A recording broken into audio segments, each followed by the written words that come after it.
დიდი კომენტარის ველში მომხმარებელს ეძლევა საშუალება ხელით მიუთითოს პაციენტის მომართვის მიზეზები. პლუს კლასიფიკატორის დამატების ღილაკზე დაჭერით გამოდის პირველადი ჯანდაცვის საერთაშორისო კლასიფიკატორის ICPC-2 ერის კლასიფიკატორის დამატების ფანჯარა, რომელიც თავის მხრივ მოიცავს შემდეგ ველებს. მკურნალი ექიმი.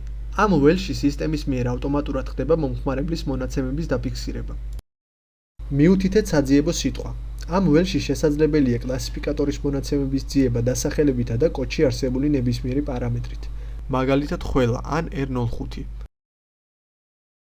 საჭიროა მოძიებული კოდის მონიშნა. ეპიზოდის ტიპი. ჩამოსაშლელი მენიუდან საჭიროა ტიპის არჩევა ძირითადია თუ დამატებითი. კომენტარი, სიმპტომები, ჩივილები. აგრეთვე საჭიროების შემთხვევაში შესაძლებელია კომენტარის მითითება. სიმპტომების დაფიქსირება. თუ ექიმს სურვილი აქვს, რომ მონაცემი მომართვის მიზეზიდან გადავიდეს გასინჯვის ეტაპში, საჭიროა დაფიქსირების ველის მონიშნა. შენახვის ღილაკით ვინახავთ ფანჯარაში დამატებულ ინფორმაციას. კლასიფიკატორის კოდების დამატების შემდეგ პანელის ქვედა მხარეს ვიზუალდება ცხრილი შემდეგი ველებით: დასახელება, კოდი, დიაგნოზის ტიპი, მომხმარებლის სახელი, გვარი და კომენტარი. მინუს ღილაკის საშუალებით საჭიროების შემთხვევაში შესაძლებელია დამატებული მონაცემების წაშლა.